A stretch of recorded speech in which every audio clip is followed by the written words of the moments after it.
안녕하세요. 대구부동산 수입니다. 10월 17일 일일 브리핑 해보도록 하겠습니다. 하락 이야기가 물거품이 되었네요. 전세가 폭등이 무섭다.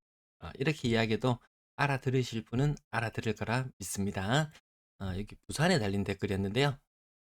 음, 수도권 집값은 보합. 네, 떨어졌다가 반등한 상태. 인기 있는 지역은 더 많이 반등했고, 인기가 좀 덜한 지역은 상대적으로 덜 반등한 그런 모양새를 보여주고 있고요. 올 초 대비 전세가가 30%씩 올랐다? 거기까지는 아닐 거예요. 아주 인기 있는 지역들, 한 30%까지 반등했다가 매매가가 오르면서 전세가가 따라 올랐다는 이야기는 맞을 거예요. 이렇게 해석하시는 분이시라면 저는 과감하게 추천해 드립니다. 수도권에 살아난 시그널입니다. 다만 님에게 국한된다. 이렇게 말씀을 드리고요. 전세가 다 경매로 가서 그래요 라는 부분 댓글도 있었어요. 이 부분도 제가 팩트 체크를 해봤어요. 가끔 뉴스에서 한 2주 전에는 뭐 역전세가 뭐 남의 나라 이야기다, 뭐 딴 나라 이야기다, 전세가 많이 오르고 있다 이런 뉴스가 나왔지만 수억 원씩 집을 돌려줘야 되는 경우도 수두룩합니다. 보증금을 돌려주고 재계약하는 비율이 무려 40%라고 하는데요. 대구의 상황도 한번 짚어보도록 할게요. 자, 그러면 서울 정말 수도권 중에서 서울 정말 전세 물량 씨가 말랐느냐라고 살펴보면은 2021년도에 요 무렵이에요. 전세 매물이 3만 개를 살짝 넘어가던 시절에 집주인들이 전세 매물 안 빠진다고 난리였어요. 난리였습니다. 지금 매물 그때보다 더 많아요. 근데 집이 없어서 난리라고요? 거짓. 서울 매도 물량 계속 증가하고 있습니다. 매섭게 증가하고 있습니다. 7만 5천 개, 7만 5천 개입니다. 자, 그래서 대구 지역에 2억 이상 아파트 중에서 2회 이상 유찰된 물건만 간략하게 검색해서 한 페이지만 살펴보니까 아파트 종목에서 임차인이 있는 상태로 매물로 나오는 경우가 굉장히 많더라는 거죠. 경매 나오는 것 중에서 두 건 중에 한 건은 임차인이 걸려 있다. 임대인도 곤란한 상황이겠지만 임차인도 곤란한 상황이다. 자, 여기 아파트 하나만 살펴볼게요. 효막, 효목동 태양 메트로시티. 여기 글자가 저도 잘 안 보이네요. 너무 작은데요. 아무튼 임차 보증금이 굉장히 많이 걸려 있나 봐요. 유찰에 유찰을 거듭해서 7회 유찰이에요. 7회 유찰되었는데요. 2,400만 원이면 낙찰 받을 수 있어요. 근데 보증금이 아마 3억 걸려 있을지도 모르겠어요. 2천만 원 주고 낙찰 받았다고 좋아하다가 3억을 돌려줘야 되는 이런 상황. 굉장히 잘못하면 비싸게 낙찰 받는 경우, 이런 오류를 범하는 사람들도 간혹 가다가 있습니다. 자, 대구에 전세 갱신 얼마나 되고 있나 보니까요. 전세 갱신되는 비율은 대략 한 15% 정도네요. 갱신도 많이 안 해요. 갱신도 많이 안 합니다. 그 갱신하는 사람 중에서 갱신 요구권을 사용하는 사람 비중은 40%를 조금 넘어가는 수준이고요. 자, 월세 또한 전세와 비슷한 양태를 보여주고 있습니다. 월세는 갱신 비율 굉장히 낮죠. 자, 가장 중요하게 봐야 될 포인트는 이겁니다. 자, 갱신 전세 건수. 우선 전체 임대 건수 중에서 전세 월세 합쳐서 갱신하는 비율과 신규 비율을 살펴보면은 갱신하는 비율은 전세 월세 합치면은 한 10% 정도 수준, 12% 정도 수준이 갱신을 합니다. 그 외에는 전신만신 신규더라. 기존 세입자를 붙잡아 둘 수 있는 경우도 그렇게 많지는 않다. 자, 가장 중요한 포인트입니다. 갱신하긴 합니다. 갱신했는 전세 건수 중에서 상승해서 갱신하는 경우도 있긴 있습니다. 근데 대다수는 하락이죠. 뉴스에 나왔던 부분은 40% 갱신했는 거래의 40%가 하락 거래더라. 이렇게 이야기를 했어요. 대구는 하락 거래 비율이 80% 정도 됩니다. 2년 전에 집값도 매섭게 치솟아 올랐고 전세가도 매섭게 치솟아 올랐죠. 자, 거기에 견줘 보면 갱신하는 것도 돈 많이 돌려주고 갱신하는 경우가 많구나. 대구가 이게 제일 심합니다. 예, 부산 지역 한번 볼게요. 부산 지역은 지금 50% 정도예요. 그러면 부산이 굉장히 안정적이냐라고 보면 아니에요. 부산도 이 비율이 대구의 비율을 점점 따라올 걸로 그렇게 예측합니다. 그래서 부산이 주간 실거래 지수가 마이너스 0.02, 대구가 플러스로 전환한 지 벌써 8주가 지났는데요. 부산은 아직도 마이너스를 헤매고 있습니다. 전세라는 복병이 부산에는 여전히 숨어 있습니다. 특례 보금자리로 인한 거래량 증가 효과는 50%에 국한될 것이다. 여기에 마이너스 알파까지 작용하면 거래량 굉장히 더 많이 줄어들 수도 있다라는 부분도 살펴보셔야 되겠고요. 자, 매도 물량 오늘 화요일인데요. 수요일이 되면 요거 삐쭉 치솟아 오르거든요. 37,000건도 훨씬 상회하겠네. 한 37,000. 내일 되면 한 37,500개 정도의 매물을 볼 수 있을 것 같습니다. 작년처럼 줄어들면 좋겠지만 그런 일은 없습니다. 그런 일은 없습니다. 전세 물량도 스마일, 월세 물량도 스마일 이렇게 반등하는 모습을 보여주고 있습니다. 작년처럼 요 선 타고 올라가면은 연말이 굉장히 좀 암울해질 수 있겠죠. 왜 이거 타고 올라갈 수밖에 없느냐? 매물이 증가할 때는 전세 물량도 같이 증가합니다. 팔려고 내놨다가 안 팔리면 전세 매물 내놓는다고 했죠. 그러면 임대 물량이 줄어드는 시기에는 매도 물량이 좀 줄어들면서 거래가 좀 일부 이루어지면서 매매도 내놨다가 임대도 내놨던 거, 매매가 거래가 성사되면서 임대 매물 감소되는 그런 게 있는데요. 다시 이게 악순환이 반복될 수 있는 여지는 여전히 남아있다. 거래량 126건, 화요일에 거래 126건 많게 느껴지시나요? 아니요. 자, 지난주 요 3일치, 4일치 있었는 거 빼고 9월 마지막 주에 206건, 188건, 180건, 170건, 150건, 179건 이 많았어요.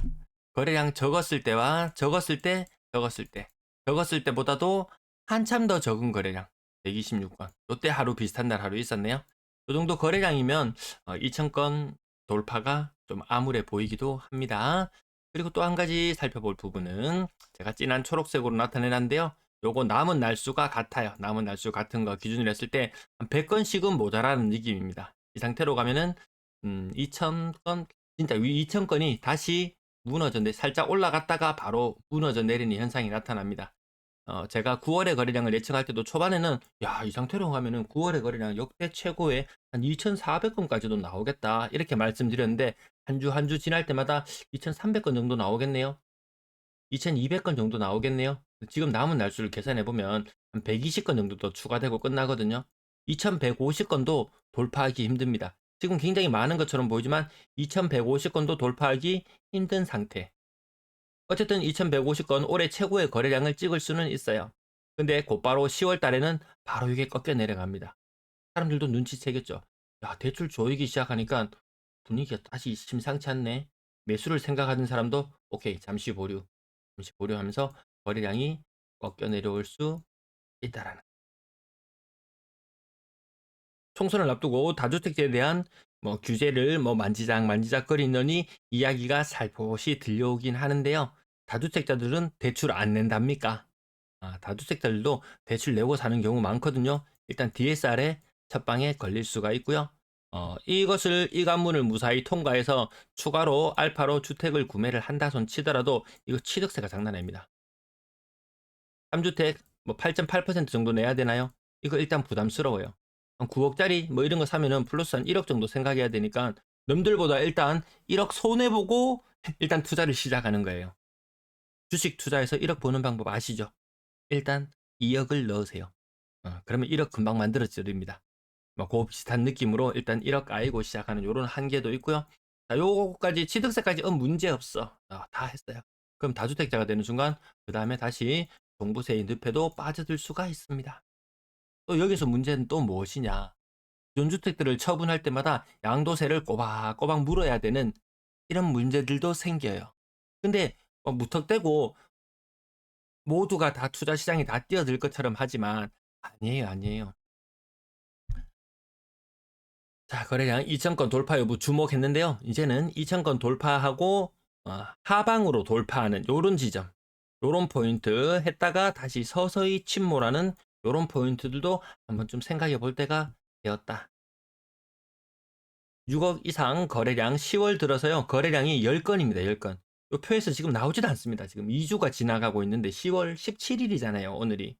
2주가 지나가고 있는데 현재까지 거래 10건입니다. 비율 조금씩 올라가고 있긴 하지만 턱없이 부족하다. 지금 거래량은 한 95% 정도, 네, 90에서 한 94% 정도 신고되었을래나 달서구는 거래가 굉장히 선방했어요. 9월 달에. 근데 수성구는 바로 힘이 약해지는 거 느껴지시나요? 여기서 한 20건 정도 더 거래된다고 하더라도 일단 거래가 한번 꺾였습니다. 그리고 다음 달은 더 많이 꺾일 걸로 우선은 예측하고 살펴봅니다. 분양권 거래량 37건. 그나마 선방했네요. 오늘은 거래량. 자, 매매 가격 잠깐 한번 전세 거래량까지만 짚어보고, 자, 매매 가격 한번 짚어보고 올게요. 자, 매매 가격 대구 지역 살펴보시면은 범 SK뷰 대형 평형 거래 고점 대비 가격이 제법 높게 나타나 있고요. 음, 좀 더 잘 보이시나요? 월드마크 웨스트엔드도 대형 평형 거래 고점 대비 39% 하락률이 앞에 6자 나타나는 것이 종종 제법 눈에 띄더라. 그리고 요 날짜별로 한번 볼게요. 6억 이상 아파트 중에서 9월 27일 이후에 거래된 거 한 건, 두 건, 또 있나요? 세 건, 네 건, 네 건 이상 6억 이상 거래된 것 네 건 정도 눈에 띄고요. 생각보다 요 힘이 조금 약해지는 느낌 드시나요? 그 정도로 살펴보면 되겠고, 브라운스톤 버머 고점 대비 23%, 요 굉장히 많이 빠졌었던 거였는데 제법 많이 반등한 거, 서서히 반등해 가는 거 차트 흐름으로 볼 수도 있습니다. 많이 빠졌을 때는 5억 5천까지 거래된 것도 있네요. 물론 요런 아마 저층일 확률이 더 높을 것 같습니다. 이 흐름 쭉 살펴보시고요. 고점 대비 회복하는 것도 보이고, 브라운스톤 법원 뭐 날짜를 꽉 채워서 신고했니 뭐니 9월 3일 날께 지금 신고되면 정말 한 달 그 이상 지나가 버렸네요. 6억대 월배 3정 6억 살짝 넘어가 있는 모습. 황금동 조금 지나가고 고점 대비 28%, 고점 대비 90%막 이런 거 보이는데 이 다 거의 다 신축이잖아요. 거의 신축. 요 위로 거래 좀 제법 된다. 한 6억쯤 된다 하면 신축. 지금 플래카드 동네 많이 붙죠. 플래카드 동네 요새 부쩍이나 눈에 많이 띄는 것 같습니다.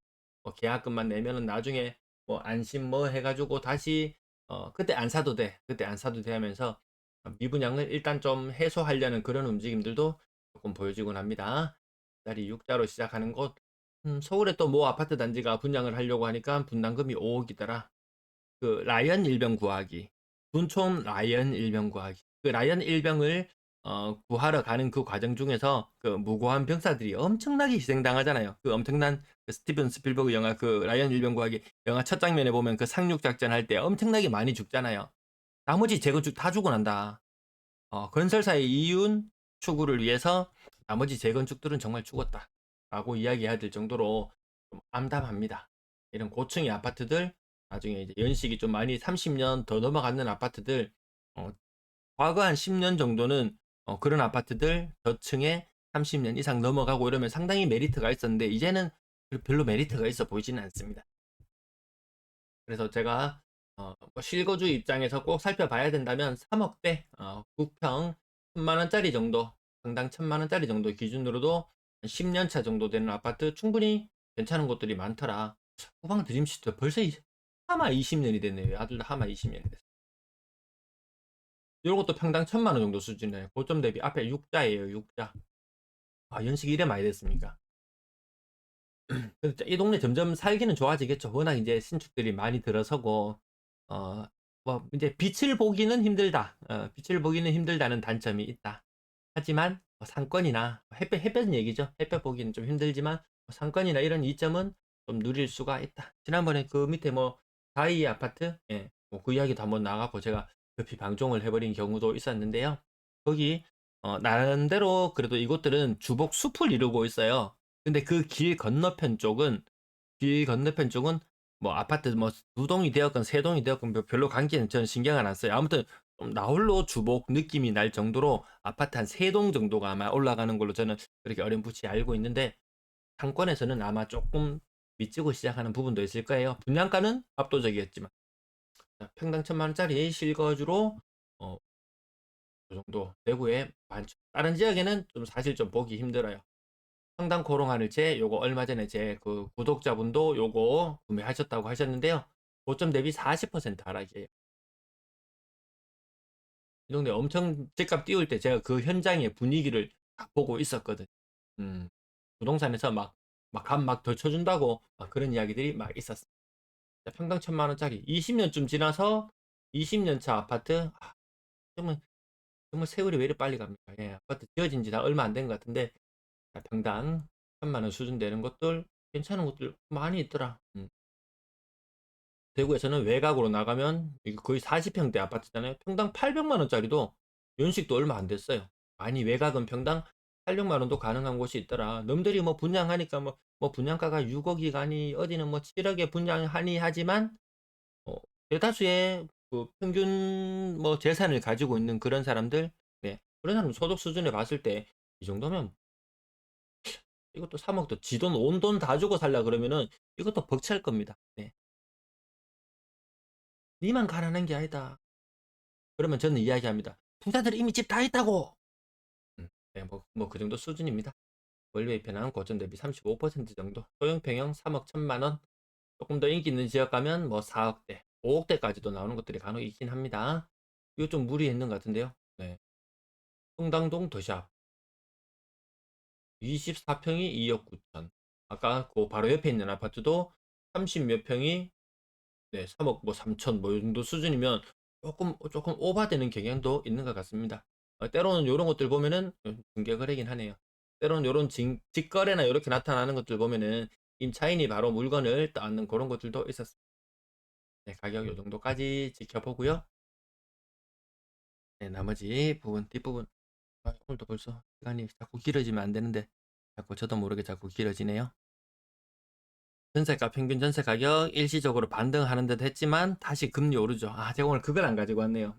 지난번에 코픽스 금리 0.03% 오르는 내리면서 뭐 당장에 또 이제 뭐 주담대 금리 변동형 주담대 금리 내려가네요 하고 언론에서 엄청나게 많이 떠들었는데요. 이번에 0.14% 오르면서 당장 변동형 주담대 금리 대출 받은 사람들 부담스러워지기 시작합니다.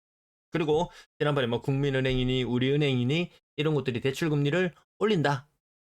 지난주부터 올리기 시작했죠. 오늘 뉴스 또 나왔어요.